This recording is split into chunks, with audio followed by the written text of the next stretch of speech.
9 to 5 and just did makeup on the side. Worked at Mac for a little bit. Didn't really like it that much, but my job one day laid everyone off. And I probably was the only one not crying in the room because I was like, yes, I finally get to do makeup full time. Like, this is my chance. And if it don't work out, I just did a job. So, started working for myself. Well, I took a couple months off to, go party and stuff. And then I started working, solely for myself. I worked in a hair salon. I was a makeup artist there. And then COVID happened. So then I had to, we'll get into all that. But yes, I'm a makeup artist. My studio is upstairs. And I'm going to pass the mic because I think these ladies will do a better job at introducing themselves than I can. And I just want to say thank you so much. You ladies look beautiful. Everyone is a woman in beauty in here, whether you are in the beauty field or you just like getting beautiful, whether that's your hair, makeup, nails, your skin. So I just want to thank all of you beautiful women for showing up for yourselves at us today. Hello, thanks for having me. My name is Kimberly Alexander. I'm a salon owner of K. Alexander & Co. And I also have a hair extension line and a product line. Hi everyone. My name is Ayana Woods and I am a scientist who cares. I mastered the art of creating natural hair and skin products that actually work, fancy and free of harsh chemicals. For people who are struggling with funky underarms, ashy elbows, and dry brittle hair, we have a solution for you at fancyfreehairandskin.com.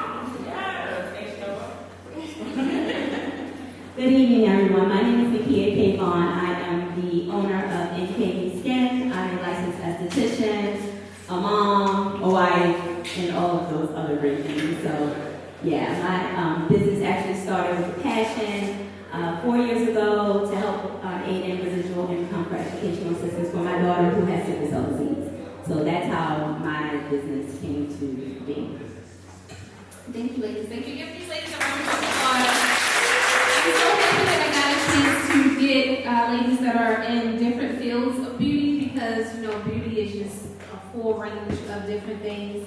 So I want to start off by just giving a quick story of how we got started. Times have changed so much since I know I've gotten started. I mean, when I first knew that I wanted to do makeup, I did a minor in college of fashion merchandising. So I just knew that I wanted to be like this big fashion buyer, right? So I would do wardrobe styling for different photographers, and I would always be waiting for the model because they had to get their makeup done. So that made me be interested in learning to do my own makeup. And then people started asking me, well, can you do mine? Your makeup look good. And I was like, I don't really feel comfortable. So once I got pregnant with my son, and you know how it is, moms, it's like you get that burst inside you, like I need to do more, and anything can happen, I need to provide for my child. So I said, you know what, I'm gonna give this a chance, I'm gonna give this a go.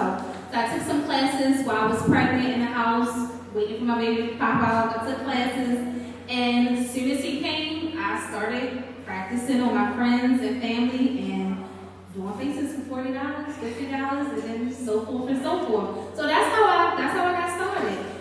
So I also reached out to different makeup artists that I knew worked for MAC or if they did freelance, just to get any tips from them. Not to say, hey, can you be my mentor, but what should I do? What steps should I take? What steps did you take? What books should I, get? What books help you? Do I need to go to school? Do I not need to go to school?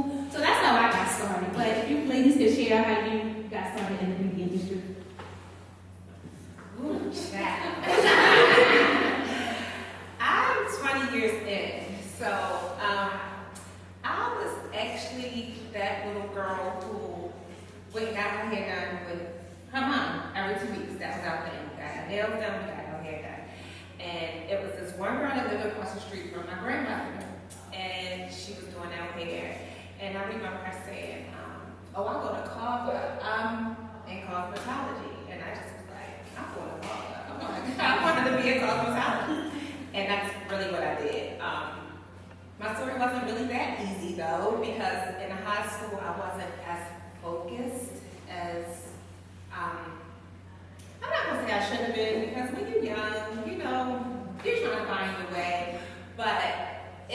I would have been a little more focused and literally got like a license right out of school and really understood the business, you know, because we could all, I mean, there's a lot of us that can do hair, you know, and a lot of people look at it as a hobby, but it's $1 billion business, you know, so if at, what do you call us, 17, 18, you know, if I was just focused at 17, 18 to really understand that it was, you know, not just me doing hair, but it was a business, I could have really dominated in this industry. But nonetheless, I wound up going back to school again. Many, many years later, I wound up going to Paul Mitchell, and that's where I really understood the business part of the beauty industry. So I've tried to get out many times, guys. I've tried to get out many times. You know, 20 years being burned out, and it changed. You know, when I was doing hair, it was a time where you called the receptionist desk and you booked an appointment on the book. You know, they wrote it in with your name and your number, and then you showed up. You didn't even meet your stylist before then, but now it's like, you got a website, you gotta get a deposit, you want a consult. Then after I do the hair, I have to also take a picture and then create a reel. It's like, what's going on here? You know, so it's like, it has been an emotional thing for me, but in my heart, I'm a hairstylist. So I wind up giving this a line and I didn't even plan on it, but when God has something for you, it is just for you. So yeah, like at this point in the game, I'm really understanding more of the business side, more understanding how you gotta create passive income within the beauty industry. So like I said, I've gotten more into my products and my hairline, but I mean, it's been an amazing ride. It has been a long ride, and I know I'm not done yet, but I'm here.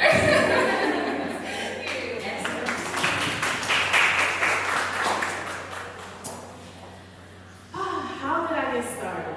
But child, I don't even know how I'm here. So I grew up in a salon. My mom's a hairstylist. My great aunt owned a hairstylist. Back in the day, I was a little kid who would run to the store, the corner store for everybody. I would give them little $5 manicures. I was the girl in college doing braids in my dorm room. I actually apprenticed under my mom in the salon while I was in graduate school. But working in the salon, being in the salon all my life, I did not want to be no hairstylist, okay?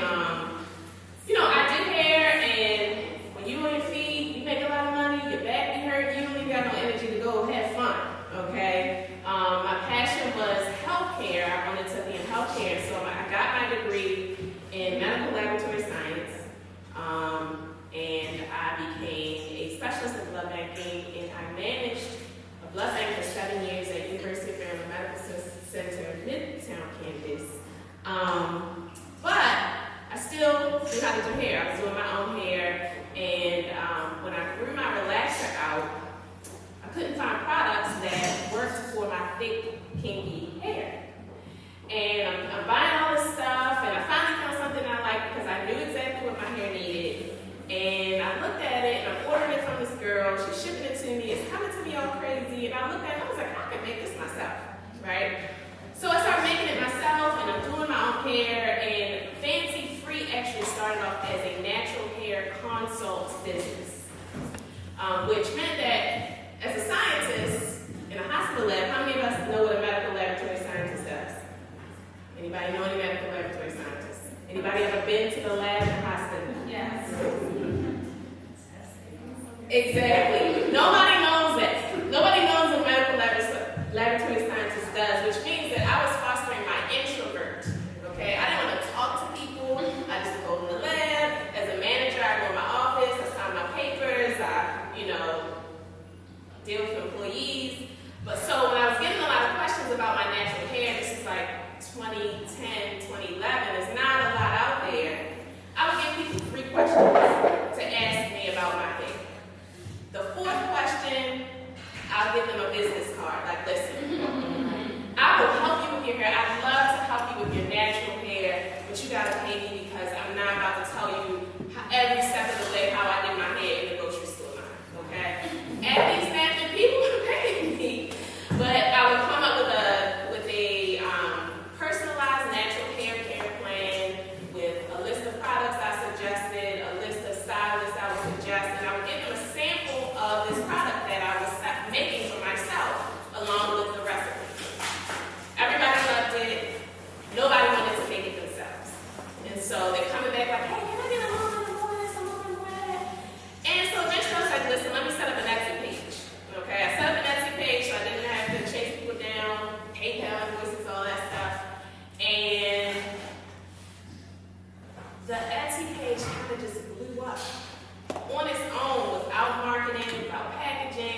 that year, my business, I sold like $15,000 worth of whipped shea butter without even trying.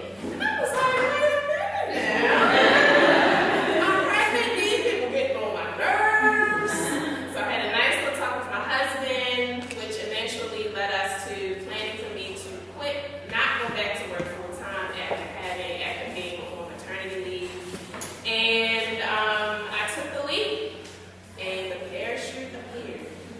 And so, as a scientist trained in laboratory, I have a unique position in the beauty industry where I not only have some skills as a practitioner, a cosmetologist, but I know about the product. And so I know a lot about the end user, and having done research, I realized that these people, these cosmetic chemists, don't look like us. They're putting stuff in our products that's not good for us, and they know it, and they don't care. And so I made it a point to, when I formulate products, I make it a point to make sure that I'm not using common ingredients for certain things just because it's commonly used or easier or cheaper, because I know it's not healthy for us. Because things that you put on your skin and put on your hair, that seeps into your skin and goes into your bloodstream. So it does affect your health. And so I have gone from just whipped shea butter to about 75 SKUs of products. I support 9 other beauty businesses with my private label division, and I also do product development. So someone comes to me with an idea, I bring it to life. Some of them want me to manufacture it for them, and others I just come up with the formula, pass it on, and they manufacture it themselves, or they have their own lab. And so that's how I got started and where I am now.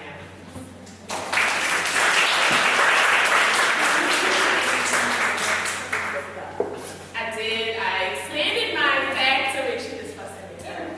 I did get to the point where I was outgrowing where I was in my kitchen, and so we were able to get, because of COVID, because banks don't fund like women, honey.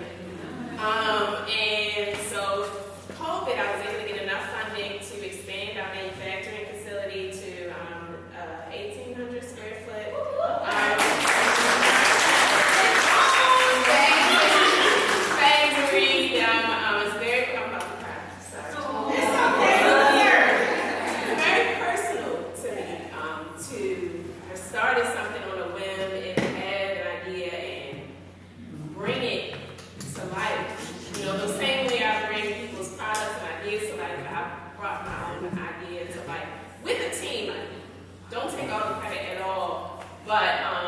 We just had it was a long journey.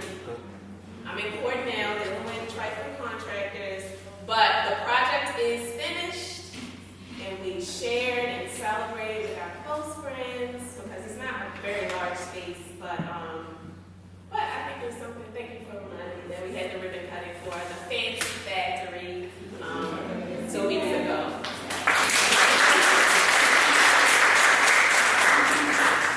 So before I get started about myself, I just want to say I absolutely adore and admire this woman right here. I'm just 4 years in, and I got started because of my daughter again, Simone, who has sickle cell disease. I was actually the communications coordinator at Johns Hopkins for adult and pediatric sickle cell. I was doing everything for them as far as communication.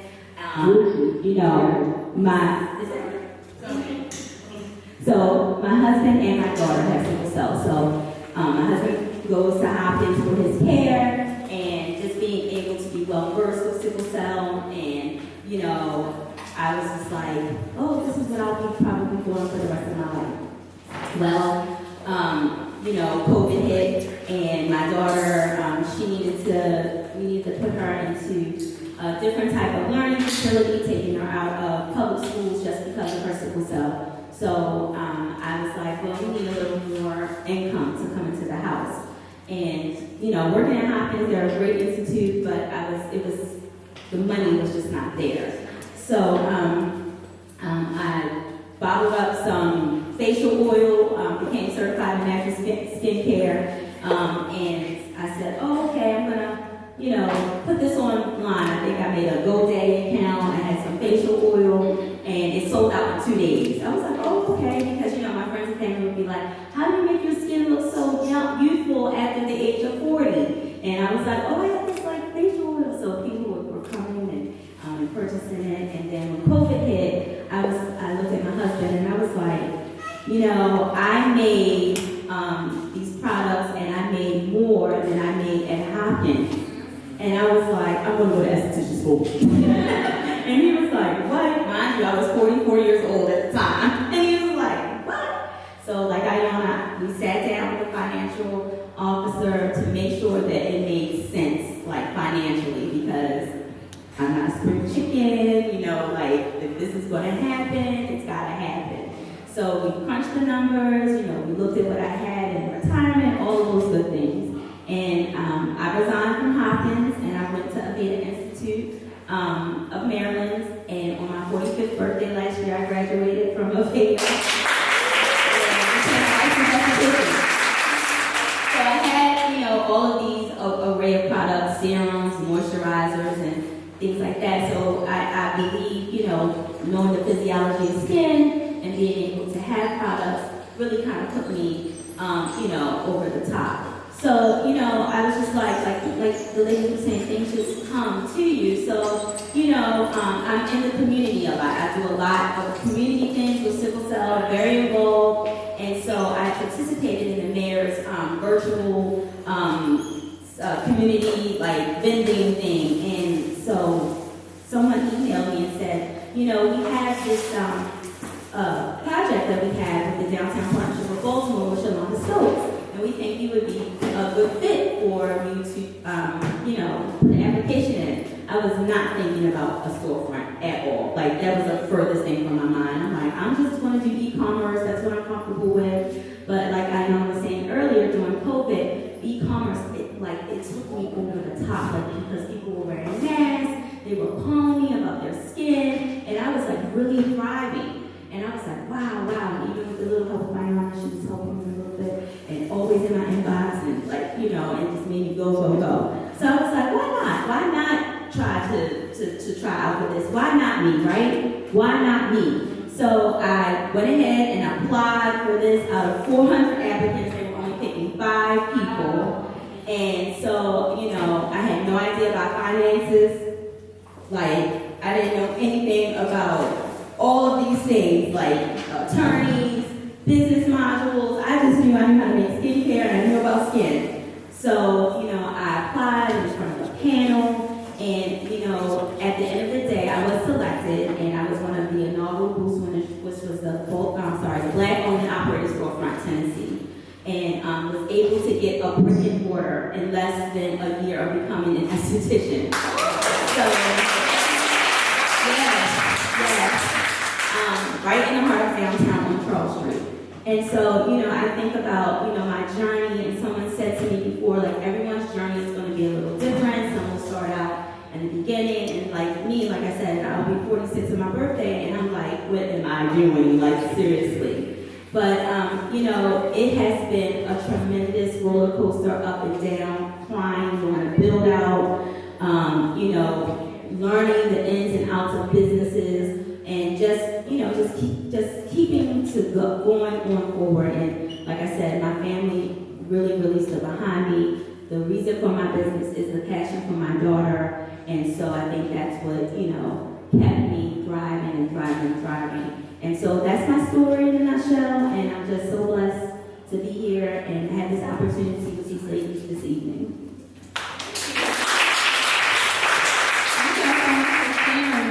I do want to give the audience a chance. If y'all have a comment, a question, yes. I just wanted to say congratulations to everybody up there. Young lady in the green, awesome, awesome. In the black, I'm probably where you were. Nikita. I think I'm where you are when you said you're in your 40s. So you're trying to figure out your second phase of life. So I'm in the second phase of life, and that was a great motivation because now I know I'm really not crazy. Oh, no. Just do it.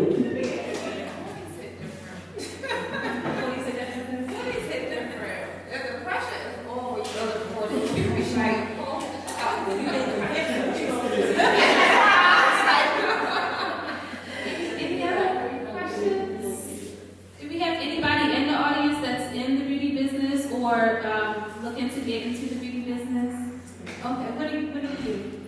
I have no cosmetic brand, but I used to own a spa in Silver Spring for 27 years. I'm a master esthetician. And your face looks nice. Yeah. Your face is flawless. I see that. It's flawless. What do you do?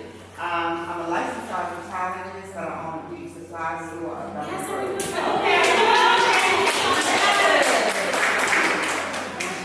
Someone else, a couple people over here. Yes. I'm a bridal hairstylist and makeup artist. And Oh, I that's also good. do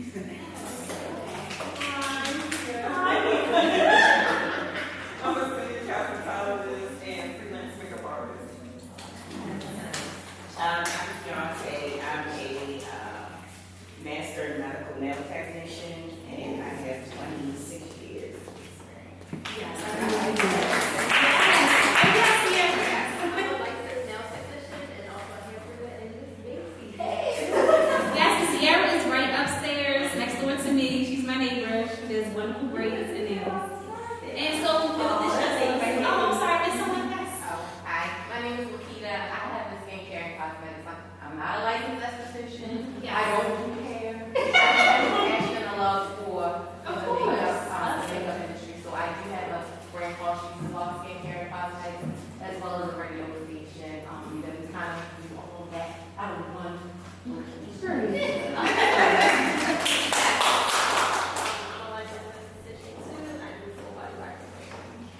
Girls, we need the Brazilians, right? Oh, but there you go. That might be TMI. I'm a master aesthetic instructor. I do full body waxing. Yes, yes. My name is Renata. I'm a nurse practitioner. I own my own med spa and also medical director of Everybody, and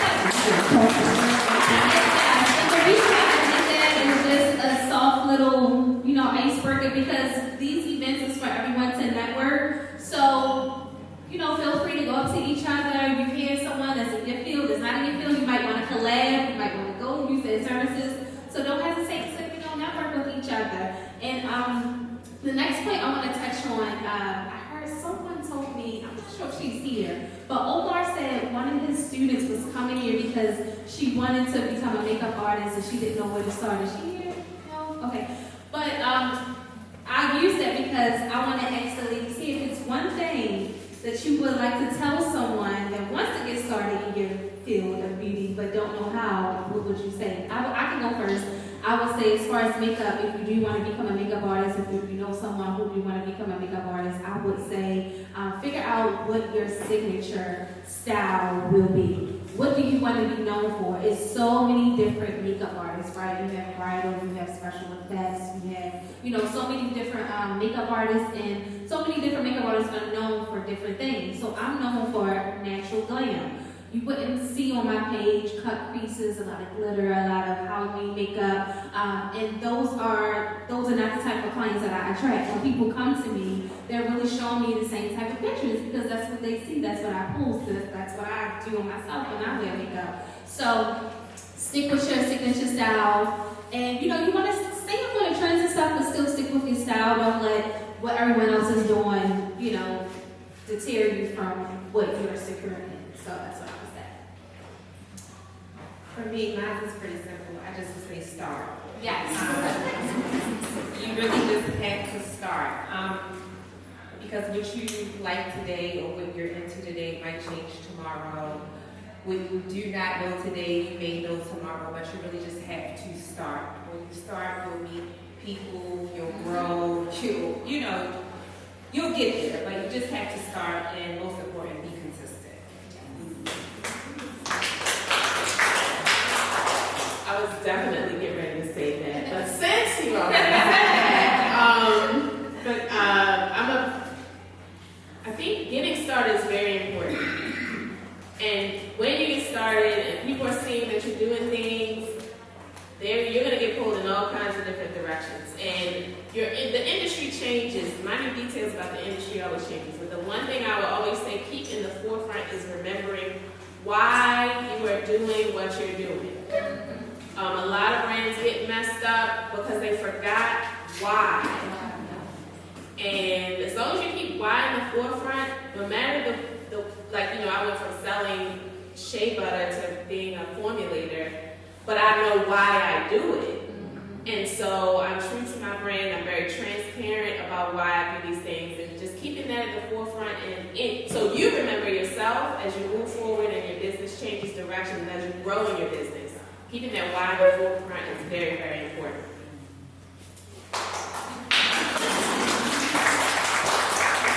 So I would say always stay teachable. Like, you don't know everything, and especially like as you're growing in your craft, things are always changing. You have to be very well versed on what your craft is. And even though I'm a new licensed esthetician, I think what kind of sets me apart is being older. Like, I was in a class of 18 and 19-year-olds, and I was like, I'm trying to work, I'm trying to study.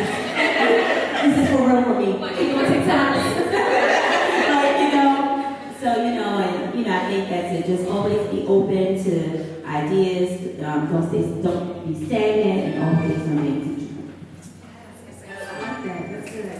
And if you have any comments or questions, just raise your hand. Yes. So I'm not a beauty professional, but I'm looking to support beauty professionals in like the capacity and form of a virtual assistant. So what are some pain points that I should be looking to advertise like this of myself as a for? You are my reels. Content creation, social media, email. Emails and scheduling, Email campaigns.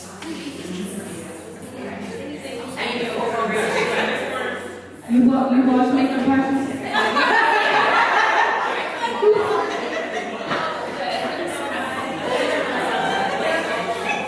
But aside from, I think that I don't have the reels and the email content issue because I hired a marketing company to handle that for me, but things that I have to handle myself that really drive me bonkers is my operations manager saying, is the customer service email.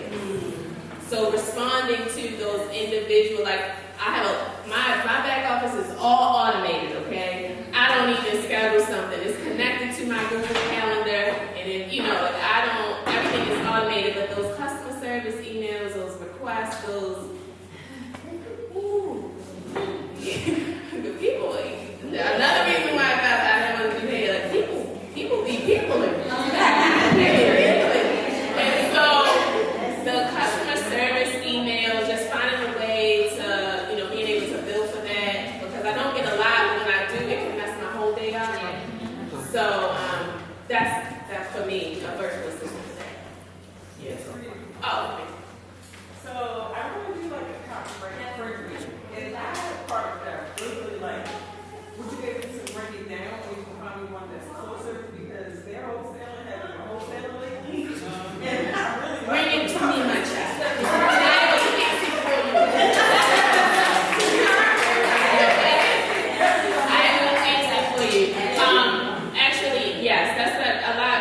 I'm working on 3 formulas right now where they can't find the person who's selling it. They've been out of business, and so they sent me basically the ingredients list. And I will be honest, it's some stuff I'm like, I'm not doing it. Based on the ingredients, and I don't do edge control because why are you trying to control the edges? right.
because I do want you guys to do a favor for me, okay? Get out your phones, and I want you guys to follow us on social media. Everybody right now. I can see you now pulling out your phone. Hold up. Y'all put on your phone the whole time. At the Cube Co-workers. Yes, at the Cube Co-workers. At the Cube Co-workers. Eat that granola, y'all. No, we don't start. That's the money you're talking about. The Cube Co-workers. On Instagram. Y'all gonna follow that? Yes, we're gonna follow your back. The Cube Co-workers. All right, y'all got that? Okay, next up is, and bear with me because my name is kind of long. It's Jerika, Jerrika.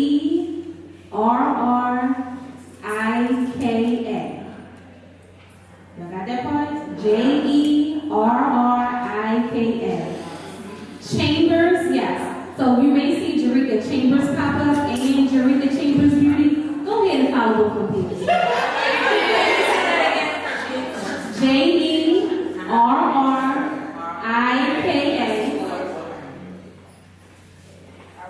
Chambers. And you will see two pop up. One will say Jerrika _Chambers, and one will say Jerrika Chambers Beauty. So follow both. Yep, that's me. And then Jerrika Chambers Beauty is in that bio too. And I also have another page, but that's not all the page.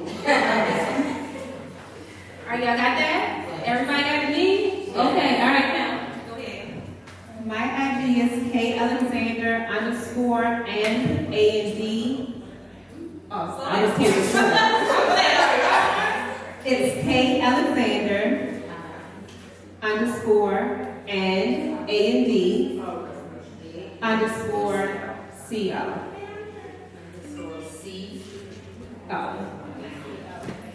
And the website is www.shophair.com.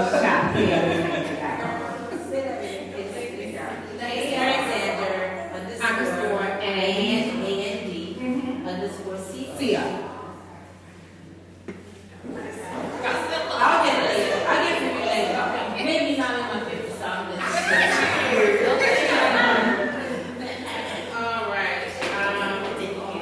So my business page is Fancy Free Hair and Skin. You said JNC free?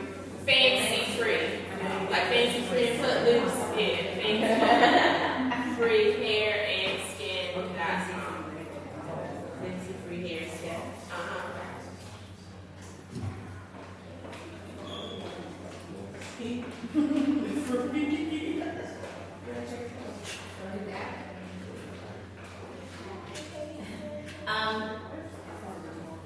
You can follow me on Instagram, Instagram, Facebook, Twitter, NKV. And Nikita, K for B for Vaughn. NKB, B for Vaughn. NKB. Zen. NKB. Skin.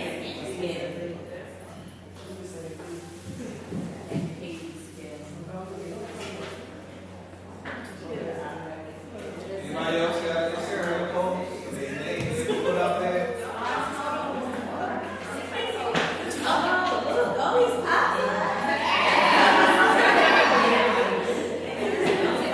Alright, well, I'm just talking loud. I want to thank y'all so much for my beautiful panel. It was so much more we wanted to dive into, but we'll just have to do a part 2, right? Yeah. Part 2.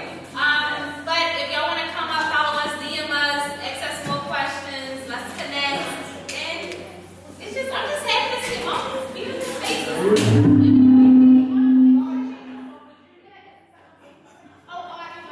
Something else. We have Nikita has some skincare products in the bag.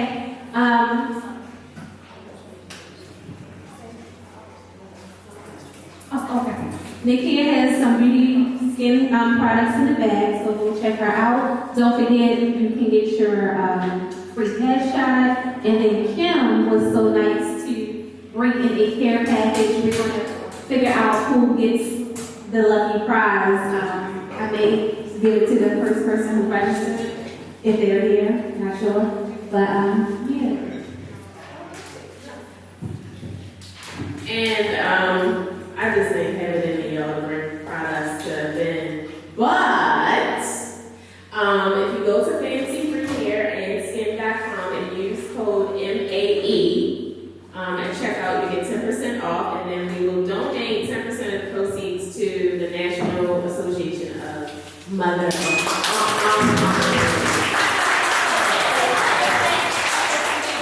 I want to let you all know that every quarter a portion of NKB Skin is donated to the Maryland Sickle Cell Disease Association. And one more thing, we have my boo, Nikita in the bag. She has her wine, black-owned woman wine. Black-owned woman wine scissor. Is it sweet? Okay, it's already turned wine on there. I was a makeup artist first. Yes. Nikita was a woman in beauty. She still is. But she's a woman in beauty and she switched over and she's one of the persons who helped me when I first started. And I was banging up her email like, what should I do? Where should I go? How do I do this? And she helped me out. She still sends me clients. Hey, boo. So wow, wait. I sure did. I had some drinks from all day. So before you guys,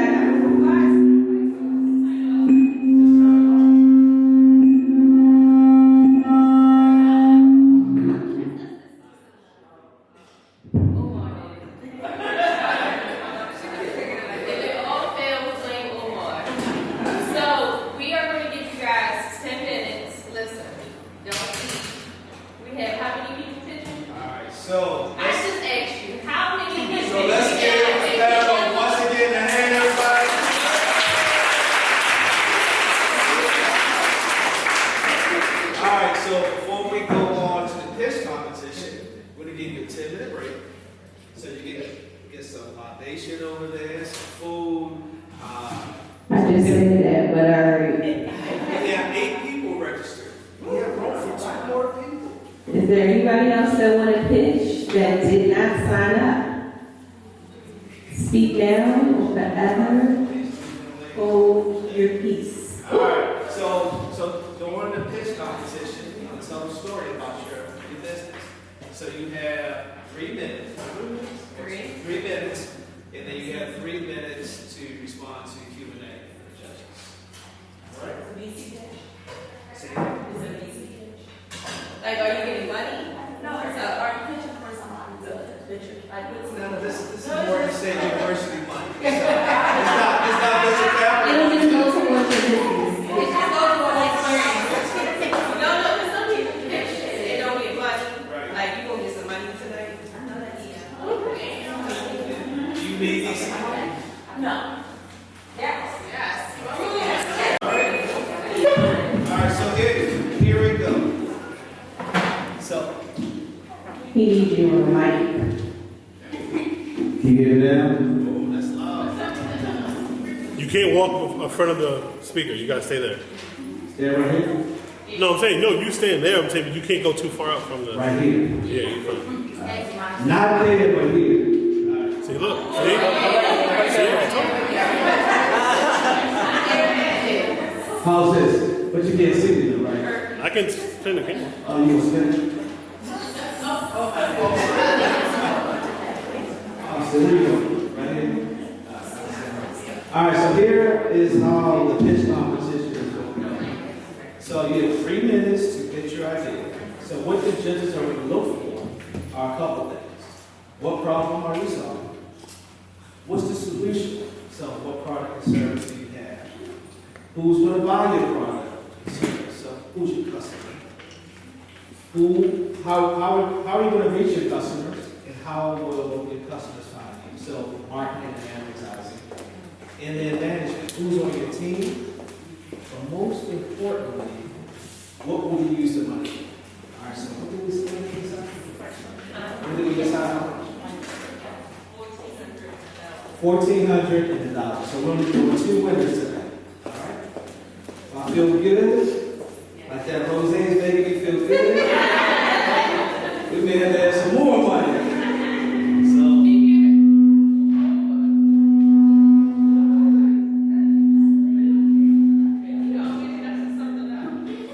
So, not messing up. Need to see.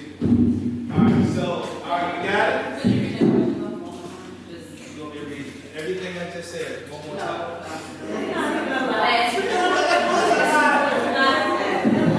Alright, here we go. You ready?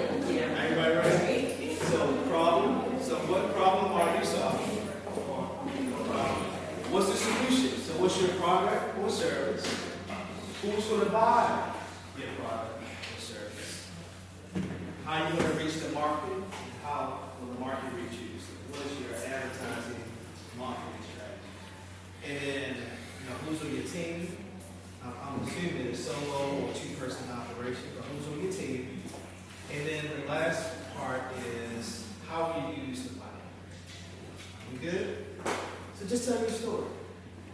And just tell them the story that the business that you're in. Just tell your story. In 3 minutes, and it can be done in 3 minutes or less. All right. So are we ready? All right. So first, do you want them to hold the mic? I would prefer. All right.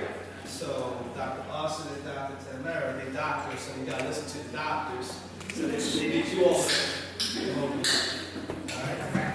And before we get started, I want y'all to follow us on Instagram at eDAC4. We got the money, y'all, and we got the resources. So EDAC. I'm saying nobody write this. Yeah, we got Preneur. PRENEUR. Just like here. Preneur. EDAC4. So my interns will have something to do. Anybody from Morgan State University? Give me a love. Anybody from Scotland State University? That was Sam Everett and young lady. And she's one of my old students that's doing amazing things, and I'm super proud. Preneur. It's like entrepreneur, but preneur. Yeah. All right, so Morgan Bears, go Bears. Go Bears! We got my orange on today. All right, so Sierra, you first. And Tamara is the top keeper. All right. Oh,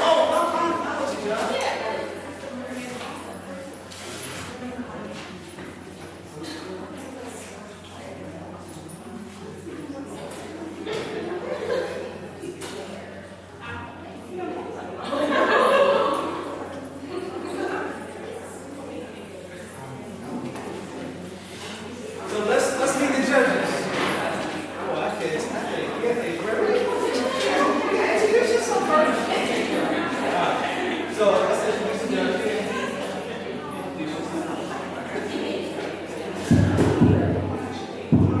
Hello, everyone. I am Nikita. I'm Nikita's twin sister, the one that was hosting.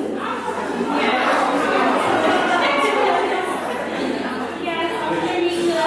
I'm on TV on Instagram. Follow me. Hi everyone, Arnisha. I am a licensed cosmetologist. I was going to say this, I'm not practicing right now because I am a yoga teacher. And she has yoga here every week, so fly to the cube till you come. And Keisha's getting some paper for us. So Keisha is one of the founders of the Cube Code. All right. So Keisha, we need you. Keisha. You got the color cake. Okay, I didn't talk everything about me, but I am a fly auntie. So, as my sister said, she has a son. I don't have any, so the auntie is like the amazing title. Like, it's just amazing to me. Like, that's like what I'm known for. So I do have an auntie brand, and because of my nephew. So, it takes a village to raise a child, and just because you don't have any of your own doesn't mean that you don't play a role. So I created the brand, which is called Fly Auntie Vibes. And so, yeah. Follow her. Yeah. Fly Auntie Vibes. Fly Auntie. You guys are one. All Just right. one vibe. Keisha, would you like to introduce yourself? Hi guys, I'm Nikita. I'm co-owner of the Cube. All right. Anybody from West Baltimore? Yes. The West Side. Anybody from East Baltimore? Nobody from East Baltimore?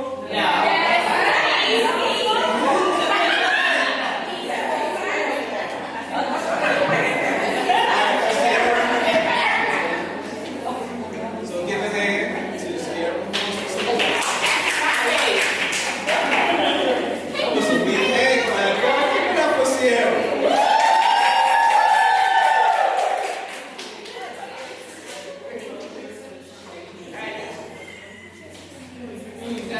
I need everyone to do a quick glance at their hands. Real quick. Feet. 9 times out of 10, you guys look to wear regular nail salon where you have an oriental system, rather do your nails in and out quick, fast, in 30 minutes. You got a pedicure girl, got your nails done, got your eyelids done, and your colors, right?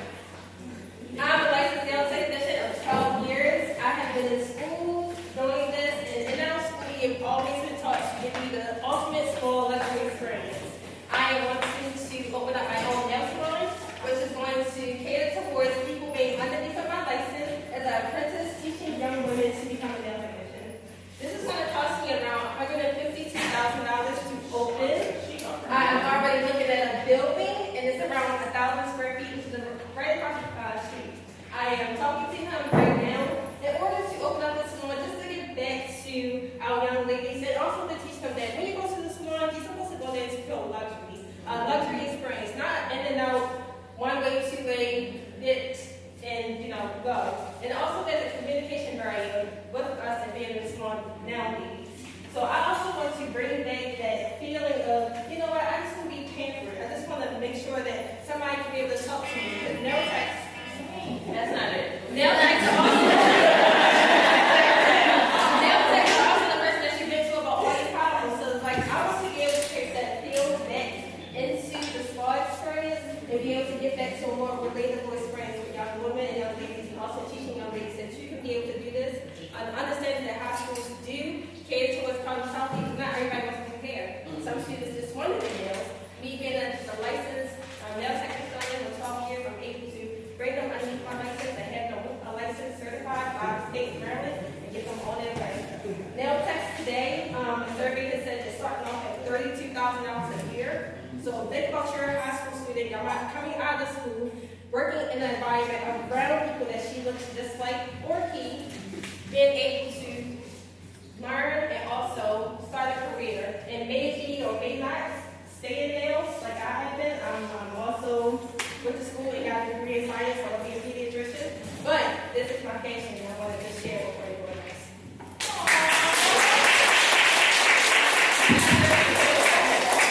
Any questions? No.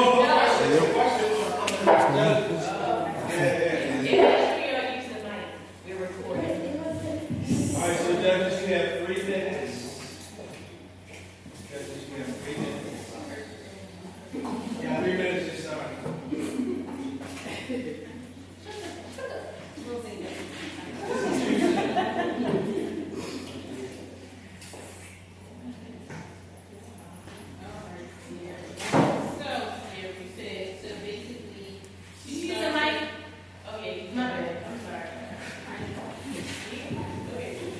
So basically, you were saying to start to build a business is going to be $152,663. Oh, okay.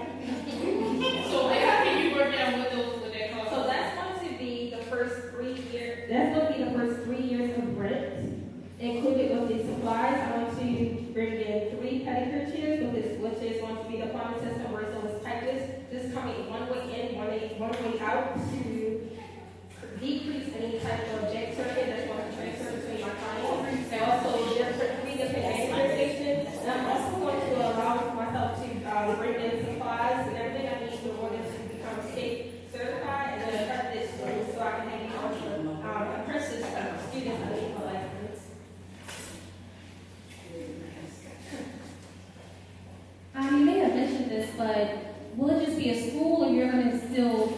you're going to still provide a So it's service? going to be a nail salon, but inside the salon, students, I want to offer an opportunity for girls that want to become a nail technician and bring them into the schools as well. So being inside the nail salon, you have, in order to get a license, you have to be underneath somebody with a license for 2 years or plus.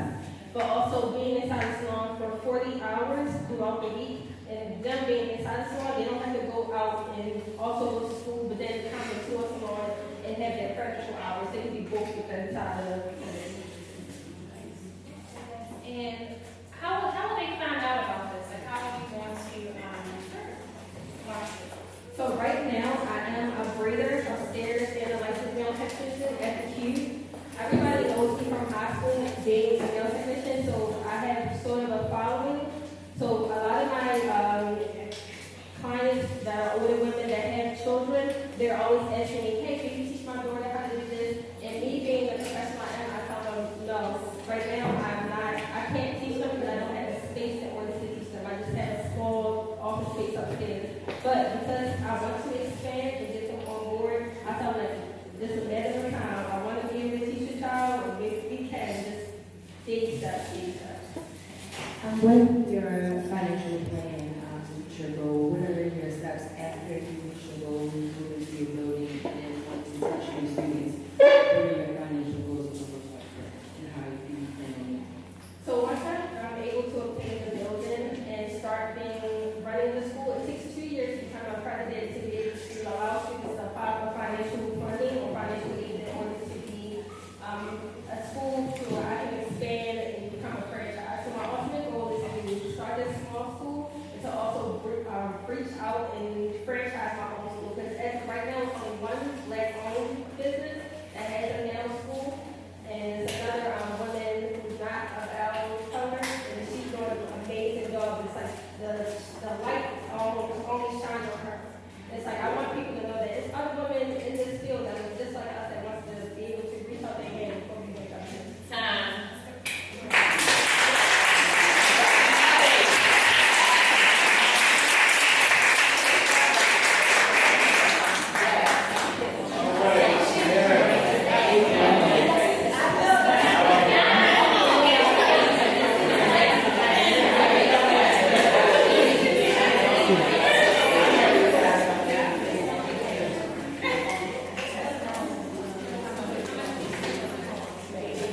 How much is school going to cost for the Sierra, How much is the school going to cost for everyone? So if the rate of the 10, I'm working with the tuition right now at $3,000. That's going to include your state work. It's also going to include your textbooks and your workbooks. Okay? Thank you. All right. All right, next up. All right, next up. Gil Ron. That's it, right?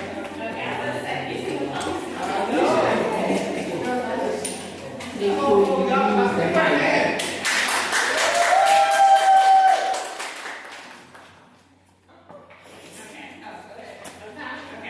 Hey y'all, so my name is Gabrielle Shaw and I'm the founder of Momish. We are a social enterprise that actually serves moms. You know that village everybody's always talking about? We are an on-demand support system for moms. Because honestly, you deserve it. So I want everyone who is a mom to think back to that pregnancy, postpartum, early stage of motherhood. When you wish somebody would just come wash your dishes, fold your laundry, take out your trash, maybe just occupy the child while you have a cereal and just help you with whatever you need. So we provide a service currently called Mom Needs a Hand. We serve primarily women who have dependent age children. That's pretty much everybody. I'm sure if you're a mom, all your children are dependent age, no matter what age they are, but primarily children under 5 years old. So we literally have MAs, which are mom assistants, who go into the mom's home and serve her in whatever capacity she needs. We have a membership currently, it's $24.99, and depending on the service, we put you in certain tiers and packages to meet the mom's budget. We also have a program where people can actually sponsor moms, because what's the best baby shower gift? A village from the man. Okay, I can get my own diapers, I can get my own wipes, but where are the people when I need them? How about at 2 a.m. in the morning where I just wish I could really get some sleep? What if you could just call somebody and it could be literally a simple way and you could get the support system that you need? So we also have a workforce development program girlfriend because I remember in my postpartum stage, I was so eager to get back to work. My husband was like, girl, sit down somewhere. And I'm like, I need to do something. I need to get out the house. I can't be in here with these babies. I don't know if you know or not, but 55% of women say they are burnt out during the day, especially moms. Anybody resonate with that? Yeah. Maybe it's just me. I mean, really, I'm burnt out. I have a 17-month-old, and if I had him running around for like 2 hours, he just wake up on go. I can't even have this much energy. So I'm really just excited to be in a position where I can serve moms. God gave me this opportunity and this vision when I was 3 weeks postpartum, and I was like, no, bro, you got the wrong one. I didn't want to do it. I didn't want to enter this space, but we officially launched on August 22nd, and we've been serving moms ever since. And just to have the opportunity to be that village on demand when a mom needs it is something that's undescribable. The face they make, we also give a personalized gift every single time we serve a mom. It's just like something that's just unexpected. Like somebody was thinking about me. Me and you were just talking about being, moms are always the ones who are serving everybody. But when was the last time somebody was like, hey girl, I want to serve you. Whatever you need, I want to take care of you. So we also have events every single month called Mama Cheetahs. And we talk about stuff that moms really want to talk about, like Mama Cheetah sexuality, how to feel like yourself. We have experts that come in and talk about their mental health, just a place where you can just come be free and be yourself. And nobody in there know you from a can of paint, so you can honestly just unwind and be yourself. That's what you do.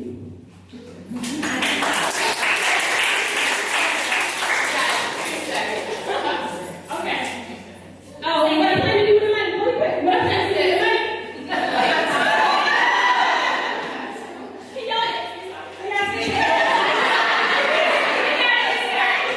So 3 minutes for the judges. Go ahead.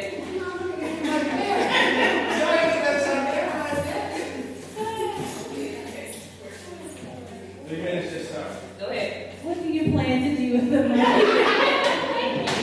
So, with the money, we plan on spending the majority of it in marketing because moms are always talking about how they need help. They just don't know stuff like this exists. I talk to so many moms who have older children, and they're like, oh, there's something like that was around when I had it born. So, really, we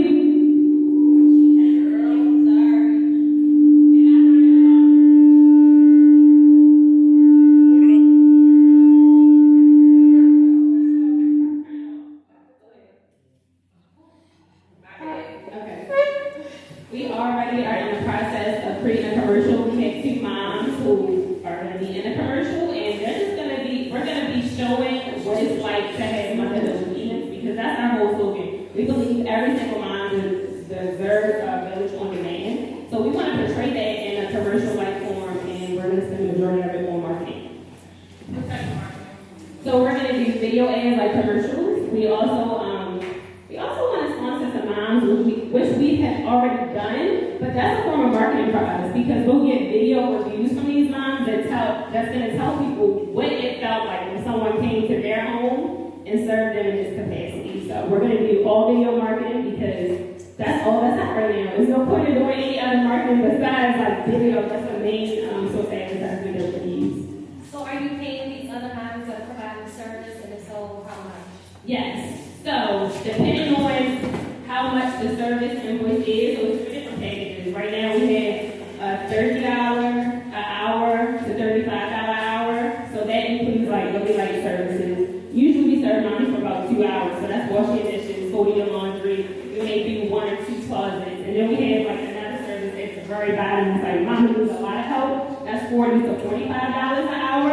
And that includes 2 NAs. So we're going to be paying them upwards to $25 to $30 an hour every single time. My question is similar to like dual service, usually like postpartum. Would you consider it the same? Would you use that as a marketing? So I actually have a partnership with my personal mentor. Her name is Anna. She owns Mom Cares. I don't know if you're familiar with Mom Cares in Baltimore. It's a little organization.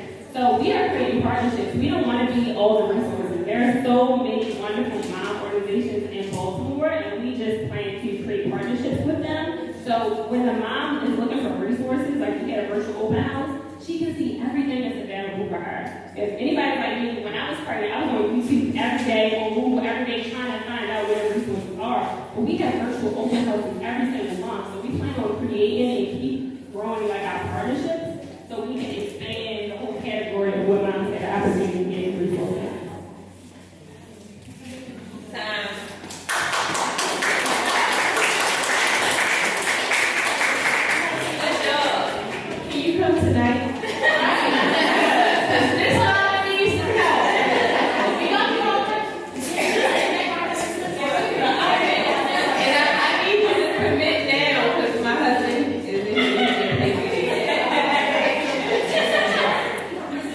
Dr. Ronnie. All right, next up, we have Courtney. Oh, Courtney. Are you ready?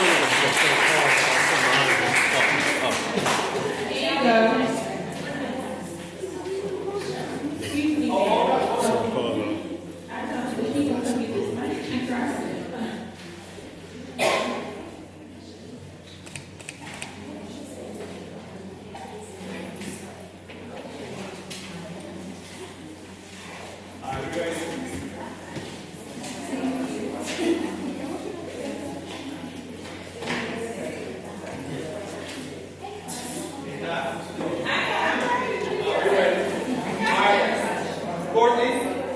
Okay, hello everyone. My name is Hello everyone. My name is Courtney Stubman, and my business is Delectable Indulgences. Delectable Indulgences are exactly what they sound like. Very delectable, baked, homemade, handmade, more specifically, baked goods.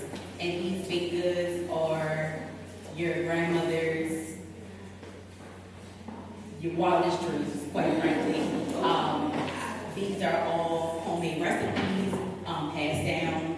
My main niche product is the pound cake, and that's what I specialize in.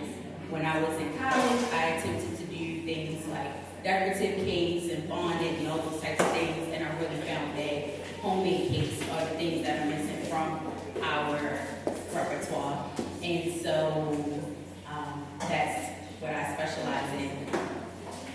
I'm trying to make it really quick, but prior to COVID, I was working in corporate America. I decided that I was going to branch out, start my own business. I went ahead and did it. I didn't know that COVID was coming. COVID came. I pivoted from my original business plan, which was to have wholesale cakes. So I decided that I was going to sell the cakes, have them wholesale to carry out. But of course, once COVID came, people weren't going into like your local carry outs with lunch. You know, I felt like they would be like flying off the shelf. So I pivoted from my business. I was renting commercial kitchen space. I pivoted from that and started doing, just innovating different baked goods and sweet treats. Long story short, I'm here to say that I really want to revitalize my business. I want to re-enter commercial kitchen space, and I also want to hire someone, because one of the biggest things that I was driving with is that I didn't want anyone to steal my recipes, so I never wanted to hire anyone. And really all I needed was like a helpmate, someone to maybe do dishes and things like that. So the money would go towards the commercial space again, and then also to hire someone to assist me. Because like, like he was saying about his mom, we feel like as women sometimes we really just have to be the ones doing everything, and that's how I felt. So.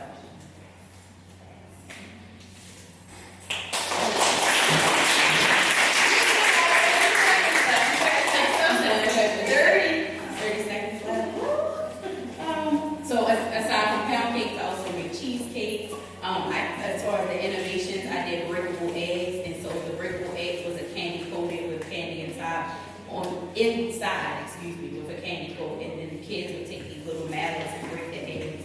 So I'm very into innovation and pivoting and expanding my business far beyond just pound cakes. I'm willing to make it work. I really just want to be able to drive the boat myself.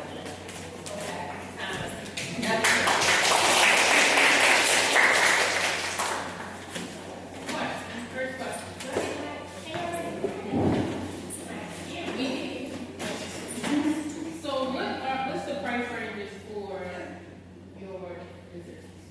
My desserts typically are $35. Are these whole cakes? Whole cake. Okay.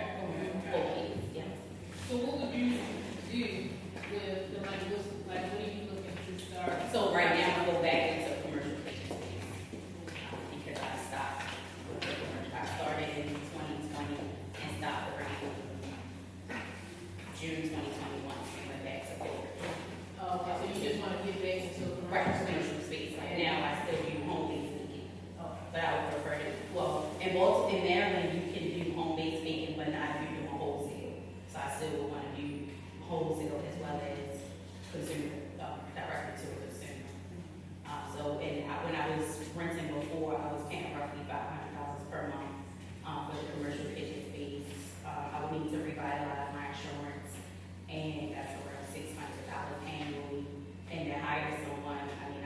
to roughly for someone that's doing dishes and just assisting me, no more than $20 per hour.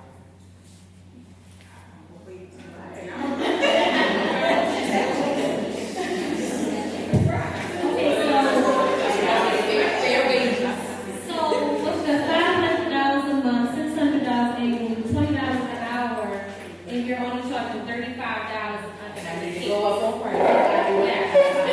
I would have heard that, yeah. Okay. And it's just cakes.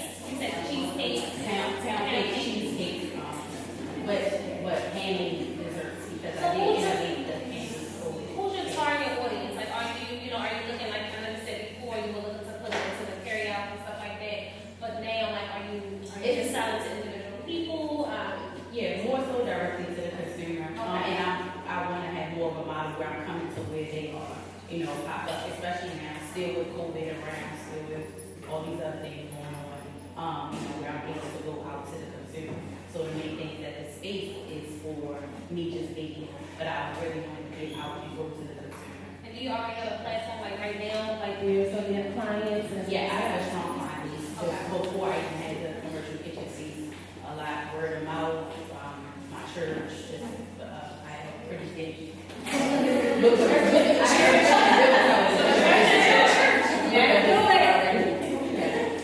If your goal to eventually you get to wholesale, and if you get to wholesale, what is your plan to gain those clients out and maintain those clients? Yeah, so if I think it, so with wholesale with baking, I guess it'd probably be a little different because I guess I'm gonna have to, I think I'm still thinking through that process. I still thinking through that process, yeah.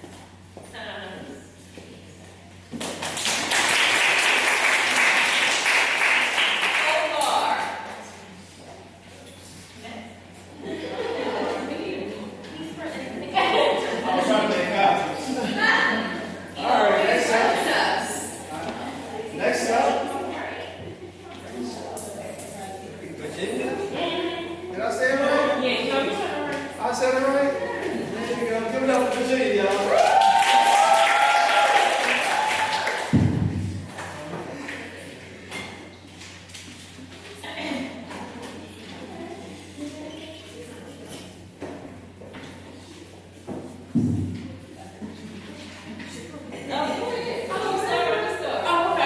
Alright, how y'all doing? My name is Virginia Wilkins, but we family now, so y'all can call me Gigi. I am a makeup artist and beauty professional, and I've been doing what I love since 2013. Going back further than that, I used to always have a love for fashion and beauty as a child, but as somebody who was bullied a lot, I really didn't get into it until after high school.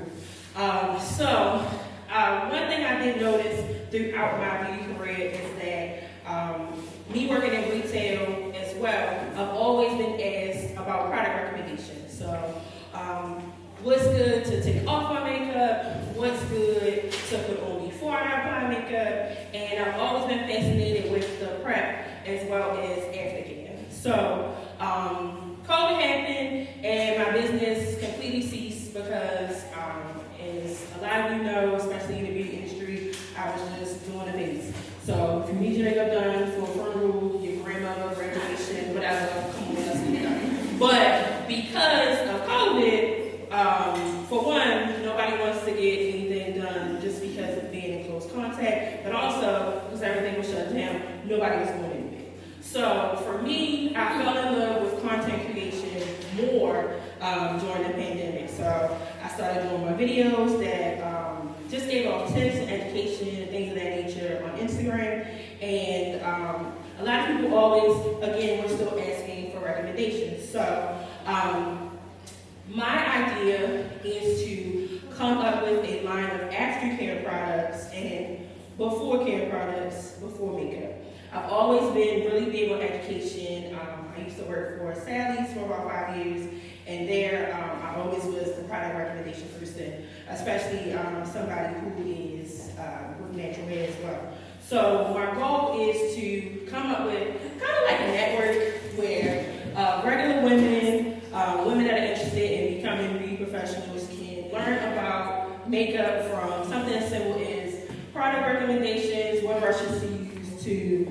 application from fashion shows, photo shoots, bridals, so on and so forth. And in addition to that, with the digital space, I would like to, again, post e-commerce store that sells aftercare products, including but not limited to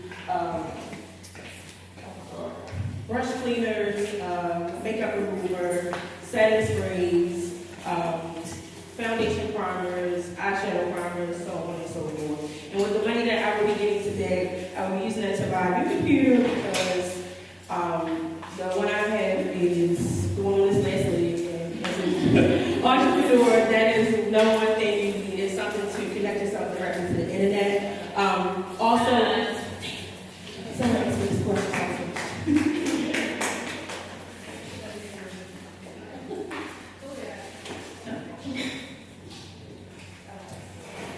What do you plan with?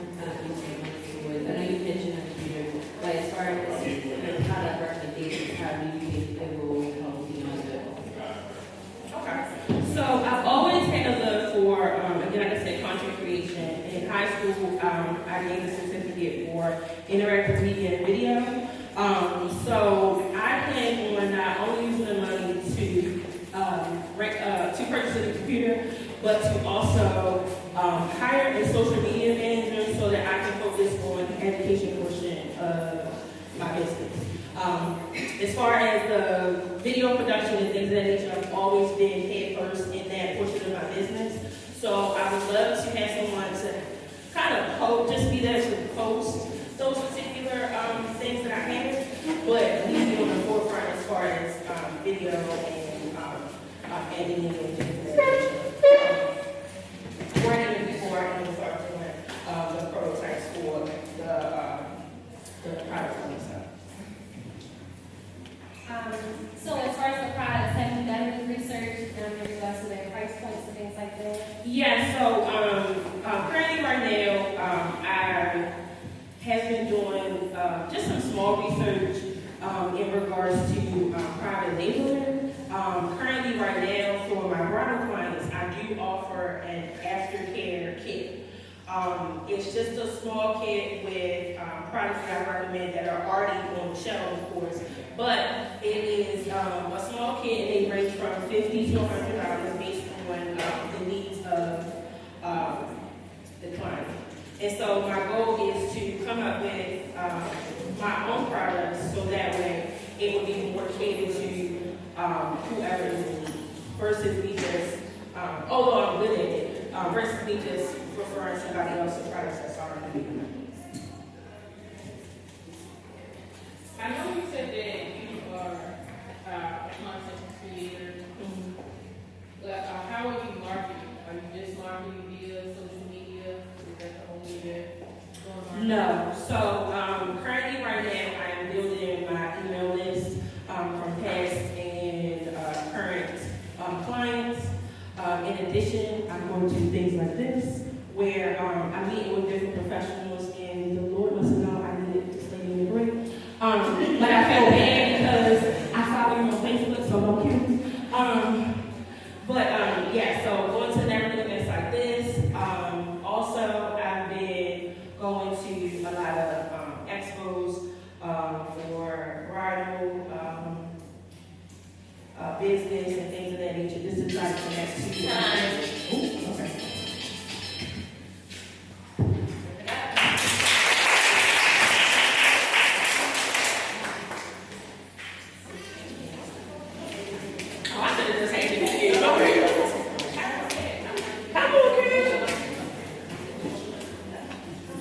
All right, next up, Nikita. Come on. Let's go. You got it. Okay, so don't try. You got it from right tonight. You guys see? From Dana White.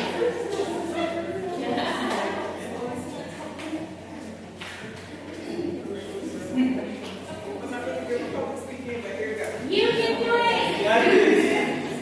Okay, my name is Kia. I'm a senior cosmetologist. I'm a senior cosmetologist. My name is Kia. Quick backstory, because I only got 3 minutes. I went to hair school, graduated. However, if anyone in here mature, licensed cosmetologist, if you didn't already want to do hair, you ain't even gonna learn in school. So, you have to go get, continued education and all that. But I think somewhere in the atmosphere, I think the Lord want me to do more hair care versus styling their hair and all that. So, I've been coming in contact with clients who had like seborrheic dermatitis, and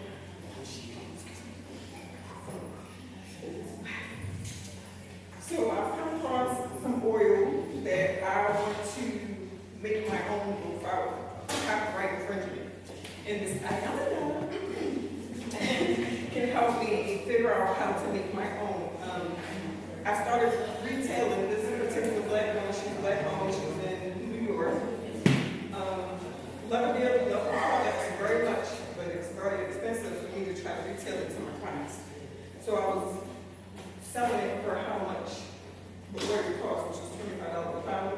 She only wholesale $5. So I was like, I'm running out, and people were starting asking. So I was like, if I had the ability to make my own so that I can retail it and have my clients have healthy scalps when they come back to me to help me help them for just at-home care.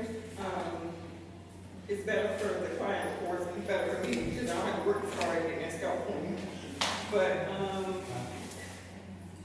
I looked into it, but because I really didn't have the funds, I really don't have the actual numbers. But I did get a guesstimate of $24,000 to start a product line.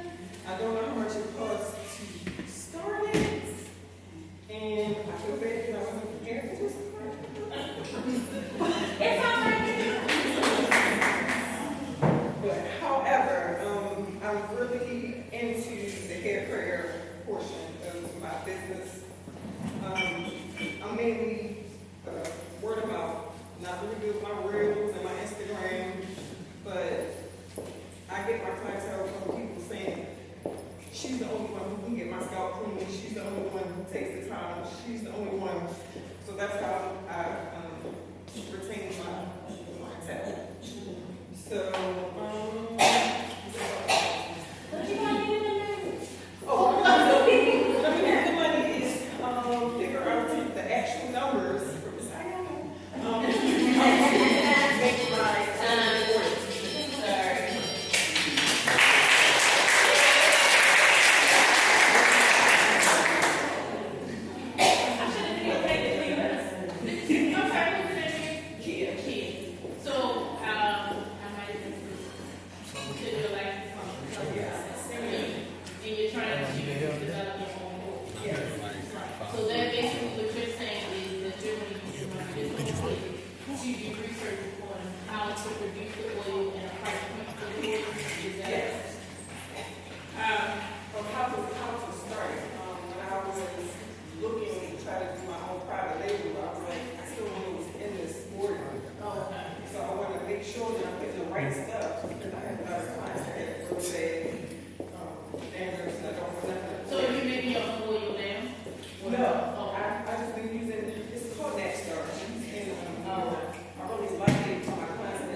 I don't know. Let's go. Dang!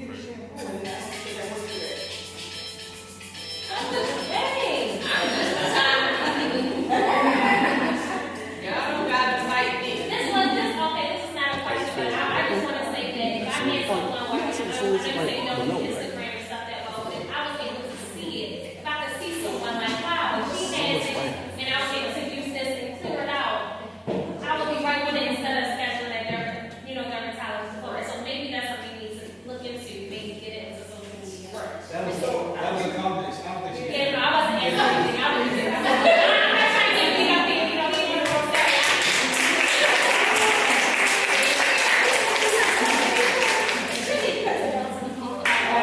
So we have a this is a first. This is a first, y'all. Alright. So this is the first time we have a male.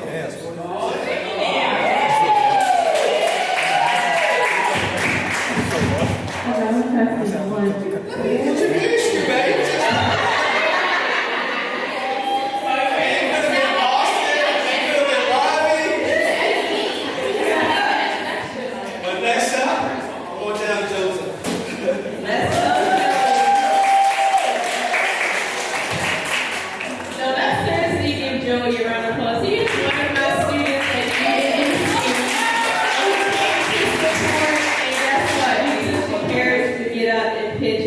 Super nervous about doing this stuff.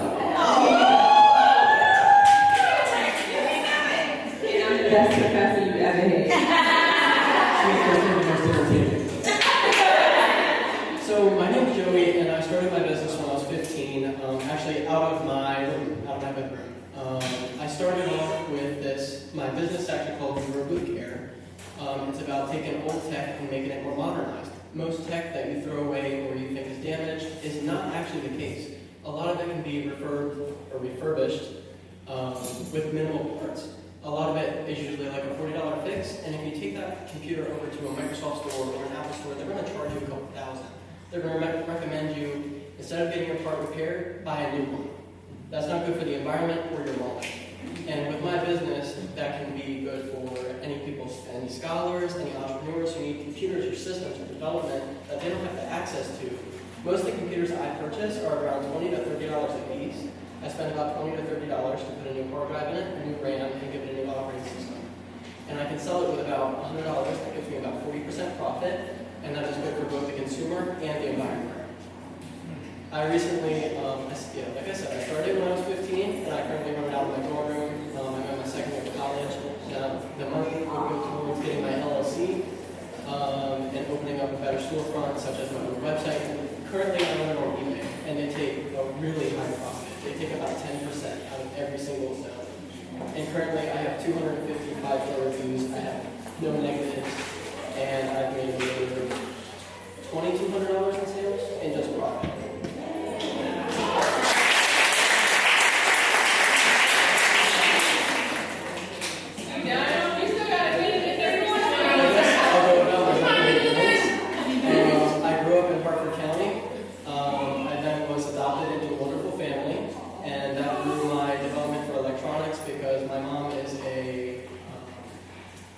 Radio technician for the Air Force. And so she had a lot of material that she studied. She didn't go to college, so I was the third in my family. My two brothers are hers, and my sister, she didn't go to university, and I was one of the first from my biological family that went to university. And I tried to pay for everything myself. Damn, that's what's up.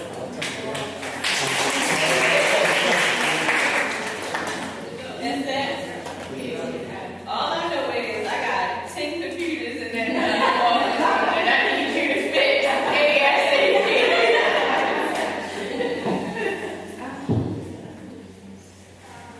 Sorry, I'm not really tech savvy. I really don't know too much. But, okay, so you're reaching out, you said the scholars and entrepreneurs, and as you know, as we're going through our businesses in school, we do go through technically some of the computer a year. So how are you marketing towards people who not necessarily want to get rid of or update their return to maybe condense it, where they can have one main computer or piece of technology that they can continue to use? So instead of selling my products on eBay, I have an Instagram account and I'm trying to create more social accounts. I looked into basically like a business card you can carry around on your wrist. I just don't have the funds right now to invest myself in a business card and try to get my word out there. Because I want to get more entrepreneurs who can't afford to buy that new MacBook or buy that new Windows computer that does XYZ that they need. Or they have a device that only run Windows 7 and they need it to run 10. I can do that upgrade for them for less than $100. Get them to a status that they can actually use instead of trying to wait for their Google to load or try to wait for their business shop to load. I can make it speedy for a cheap price. So is this going to be like you're going to be traveling around offering these services like mobile, or is it going to be a storefront? What is your goal here in doing? My goal at the end of everything is to have a couple of different locations set up, probably one per state, so that we can accept donations for old technology that we can then reuse those parts that are good into entrepreneurs or scholars that need those computers so that we can do a non-profit part of it and then have a for-profit part of it where people are buying like more modernized tech so that for people who really need it, they can get a budget-friendly device. And for the people who are looking for something that's more modern but not as great as the newest thing that's new, they can still get that as well. My question is in reference to, like, I just heard you say something about donating, people donate. Is that where you get the majority of the older computers from donations? So a lot of the technology that I received for my business is from different households that have these old computers in their attics, it's like in dust, they don't do anything, they're not getting recycled or repurposed, nor are they being used anymore. They think they're old or too slow, or oh, their storage is full, I don't have access to that anymore. I can make it so you have access to your old photos, get everything copied over, completely wipe that hard drive, and make it something new.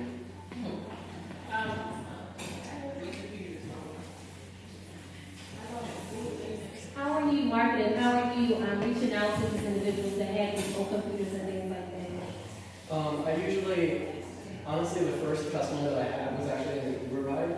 I was driving an Uber because this past year I had to buy a new car, well, new to me car anyway. I had a pretty bad accident with my old car, and so I spent a lot of my time trying to save up in that business to afford that new car.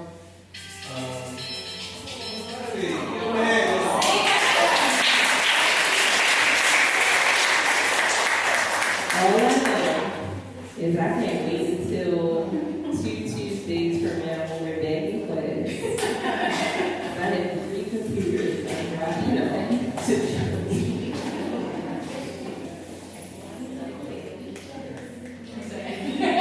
All right, next up, we have Micah and Kristen. We have 2 partners. Come on. Another one of my superstar students, because who's the best professor you had? Omar.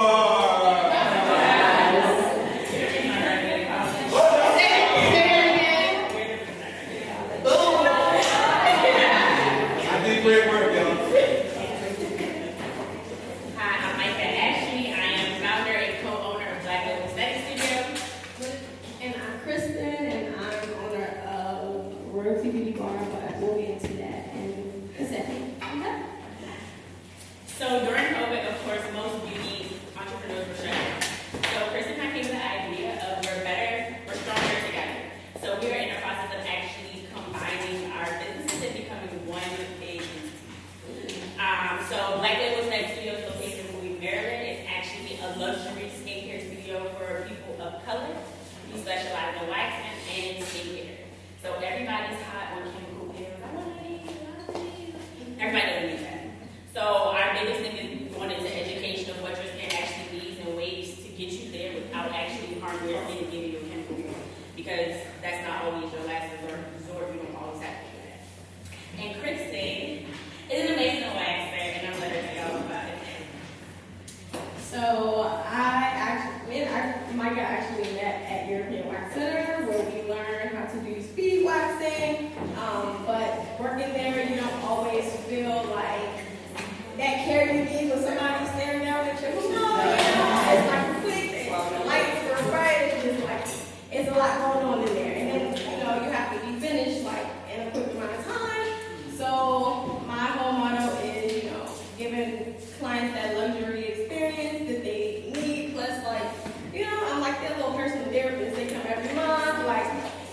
people that I treat therapists, even though I'm not really giving them too much advice like that, but you know, like we really, they can open up to me because they're literally opening up to me.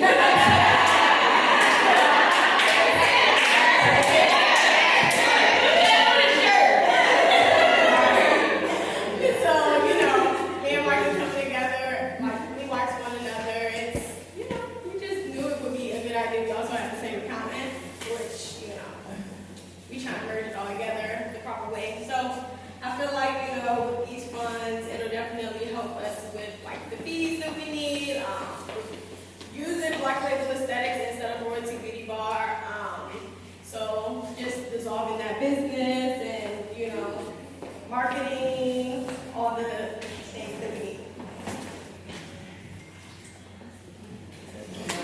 This skincare aspect, of course, I went to my International School of Aesthetics. I also taught at Aveda for a while. So combining all those things, I realized that African Americans really don't have anywhere to go. When we look at acne or we're on YouTube, it's just not somebody that looks like us that tells us what to do for our skin. And a lot of times they just end up trying us out. Dermatologists tell us things to hide retinols and all those things, and your skin doesn't need those things. So for me, I struggled with acne from being in high school till now. My mom was always like, girl, let's talk about that one thing. Or use the Vaseline, use that. And I'm like, no. So as I graduated college, I went to aesthetics school. I became an esthetician. I've been licensed since 2017. And I've treated over 30, 40 skincare clients that have had lifelong results.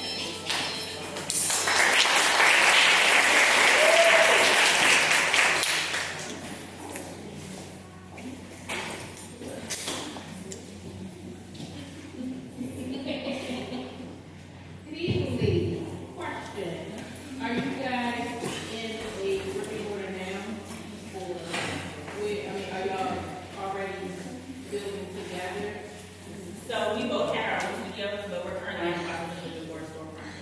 So the storefront, some of this funding will be storefront or? No, the funding will only be used for marketing, branding, and developing your business and coming, like starting to make it out. So are you also doing Bowie art? Bowie, Laurel, like anyone in Laurel. Like, So my job currently is in Kensington, Maryland, so like midpoint, we feel like it's like, Okay. So your marketing, how is marketing? we both have Instagram. We both also have virtual assistants and a social media manager. So we're big on Instagram, Google, Yelp, Twitter.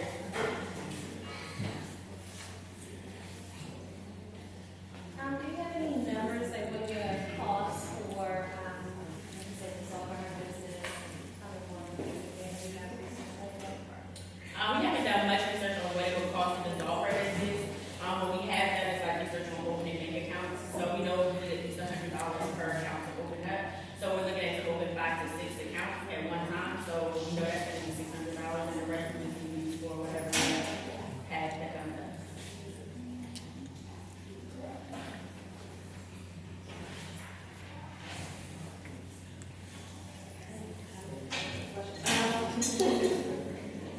It's not that you're gonna answer. It's just, it's not often that you find people coming together to build a bigger business.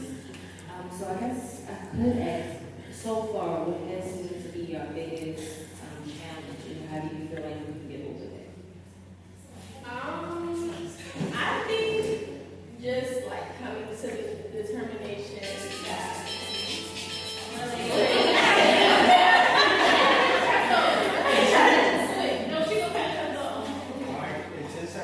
for me, just coming to the determination to like, you know, let my business name go.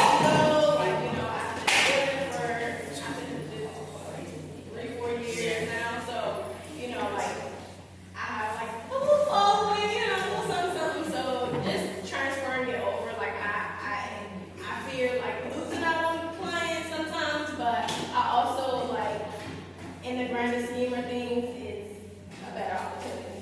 That was good too.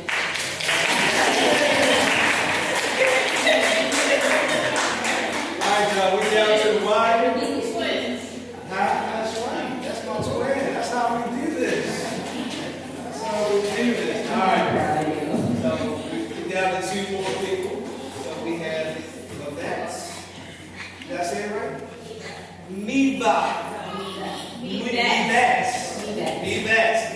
Rose. It's a rose.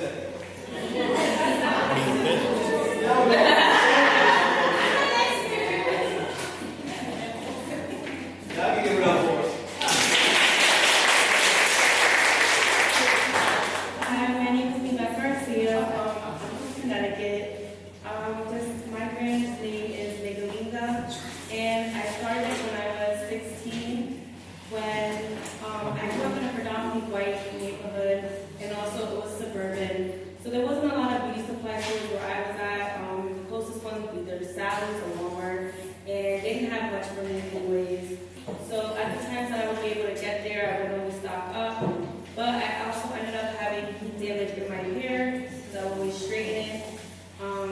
So one thing I noticed was I was trying to get it back.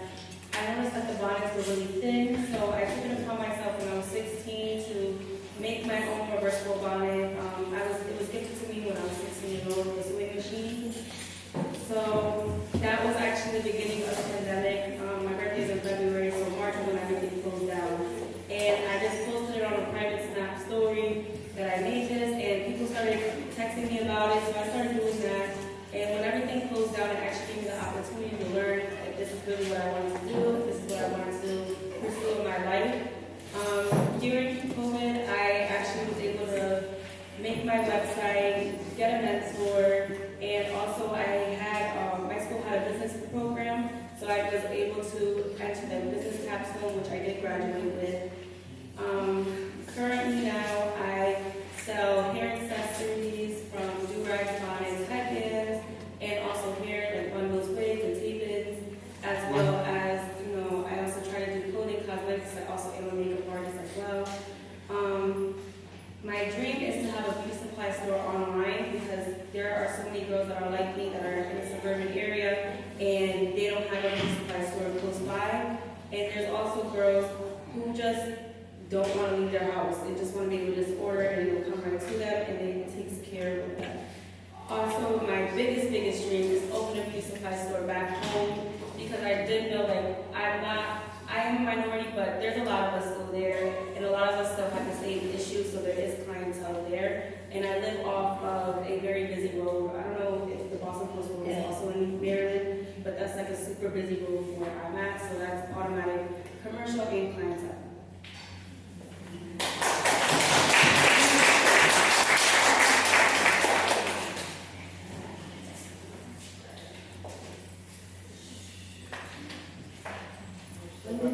Your average cost of bonnets and other accessories that you're selling? For bonnets, I charge $15, and then that's from like accessories. It's from $5 to $30, and then for hair, it could start from like a bundle of $30 to a 40-inch wig, which would be $600.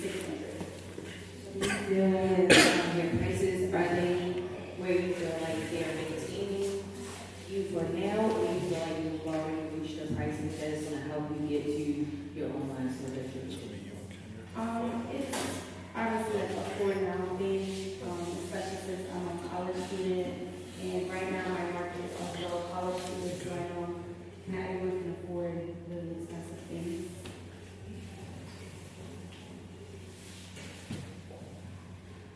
So right now you're selling just I don't know how. Yeah, I am.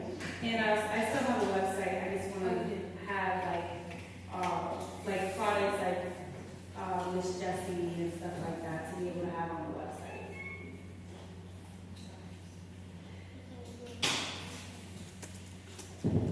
Have you researched any of how much it would be to wholesale these products?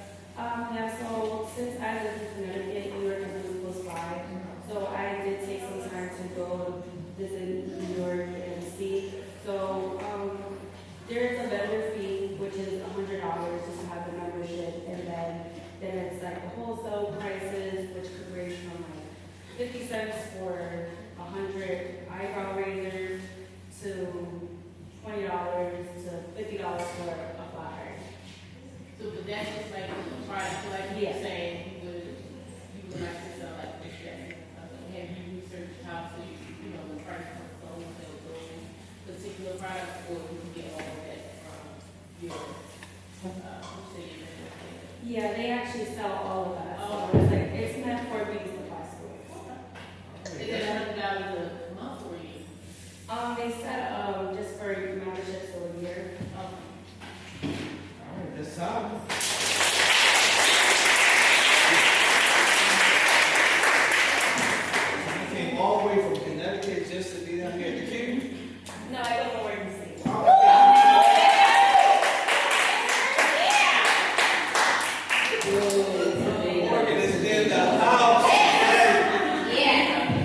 A passes. Let's give it up for Tyler State.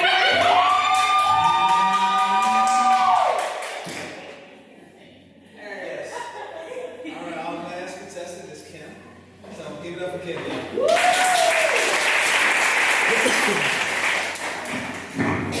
Good evening, everybody. How you doing?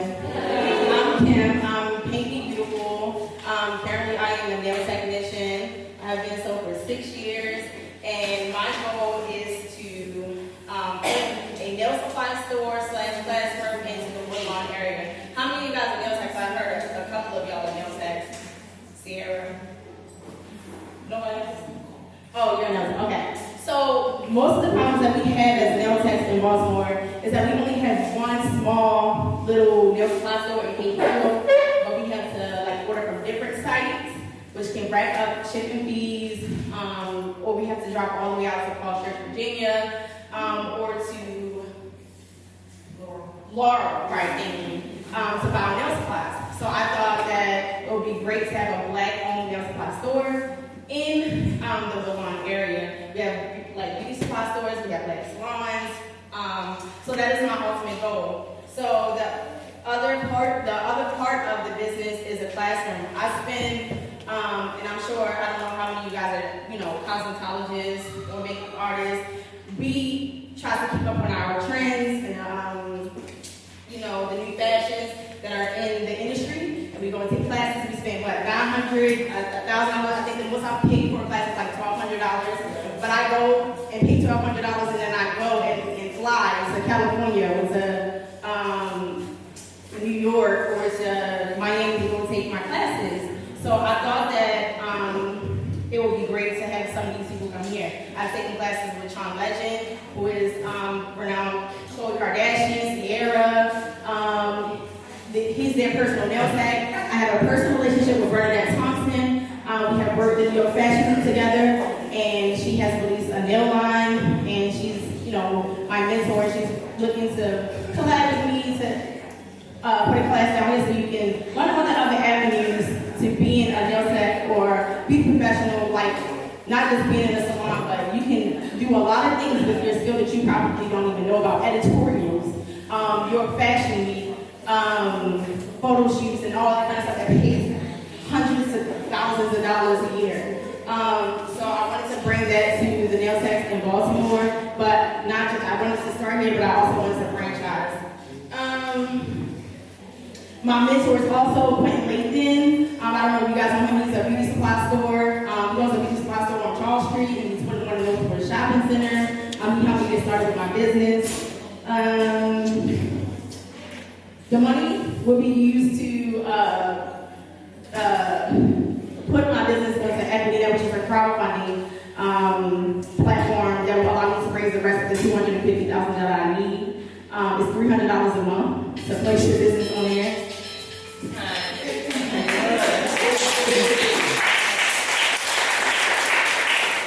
right, judges, you have 3 minutes. Start that.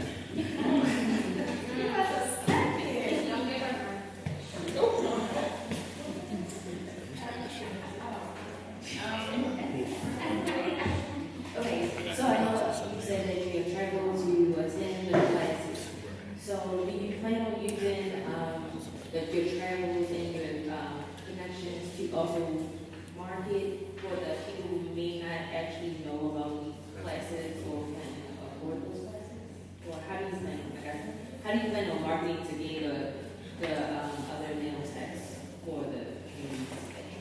So I just want to say that it's not just nail classes. I want to be able to include every industry in the beauty, every sector in the beauty industry, from brow specialists, wig specialists, braiders, all of those people who are well known in the industry can have their classes in my facility. But I do intend to garner those relationships that I create to market to those people in the area, because those are the people that people want to see.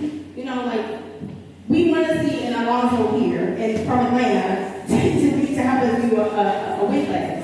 So I do plan to use those relationships. What's the price point for the class? It depends on the person. I personally wouldn't set the prices for their classes. Each specialist has their own, talent, their own following, and someone may charge $500 for a class. Another one may charge $1,500 for a class. So you're just. I rent out a facility. A space like this, I would just rent out a facility. And what's your price point? Right, there are different price points. I don't know if we have time to go over them, but I have about $150 a day for a class. Well, to rent out the facility, yes. So the money will be used as for the space. Is that what you're saying? It will be for a build out, but the money that I get from here will be to use to get on a proper funding platform to raise the rest of the capital that I need and to build business credit.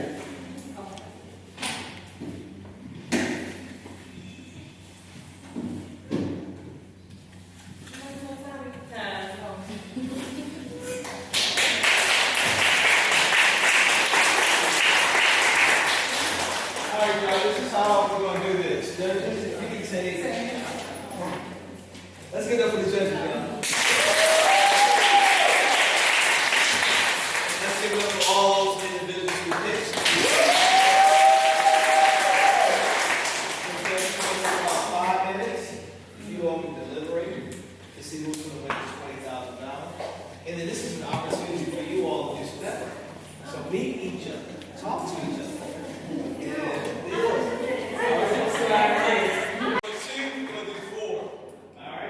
So I'm going to go from fourth place. Fourth place is. Yeah. All right, fourth place is 500. Third place is 700. 750. Okay. 750.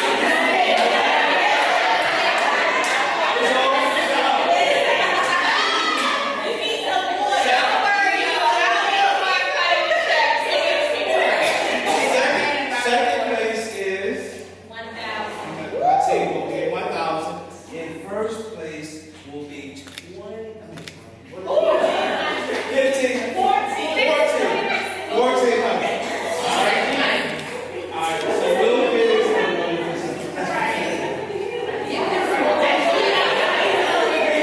Here we go. So our fourth place winner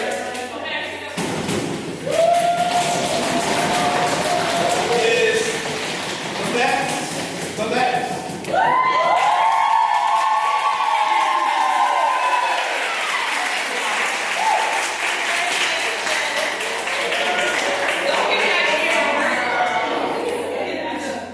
Austin, we're looking at you. We're looking at you. We're looking at Austin. All right. It must be Nikita.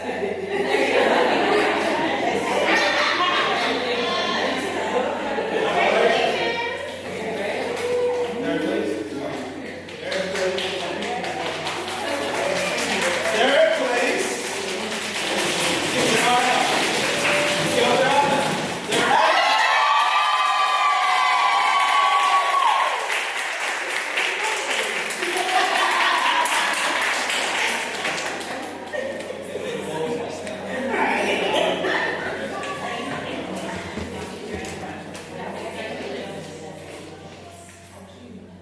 Ready?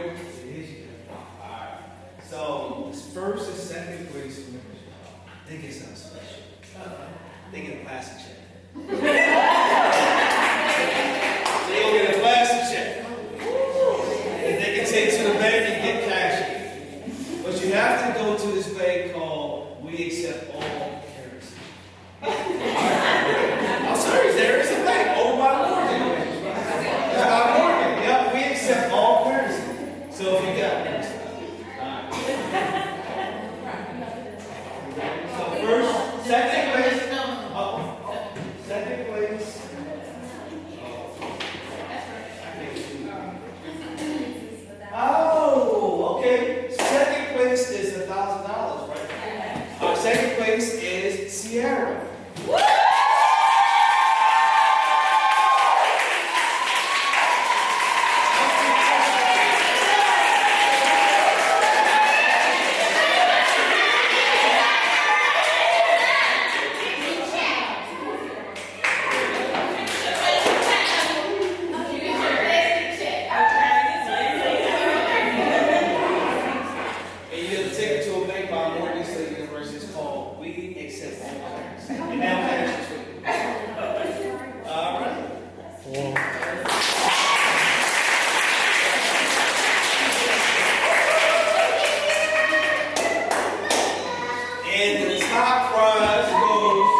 until each month. So we'll be back again on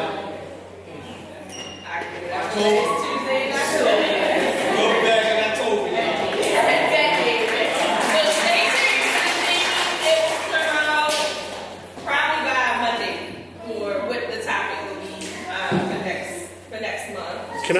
Can I pitch a topic?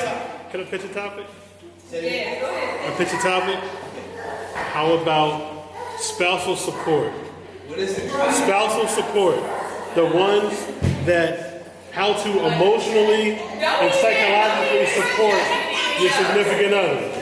Shout out to Robbie over there.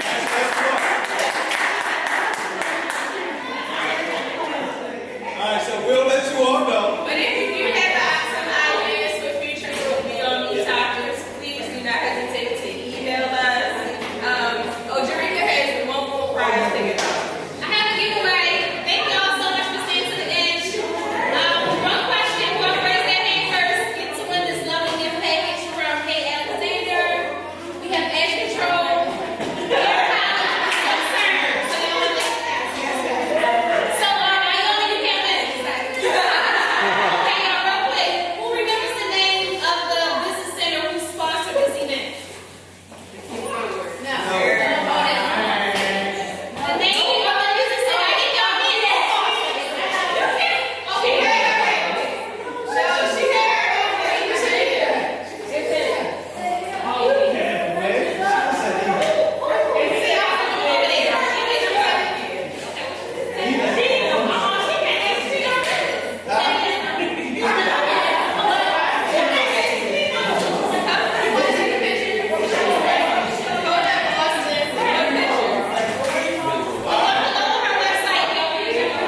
What? I'm not gonna get this. Here it is.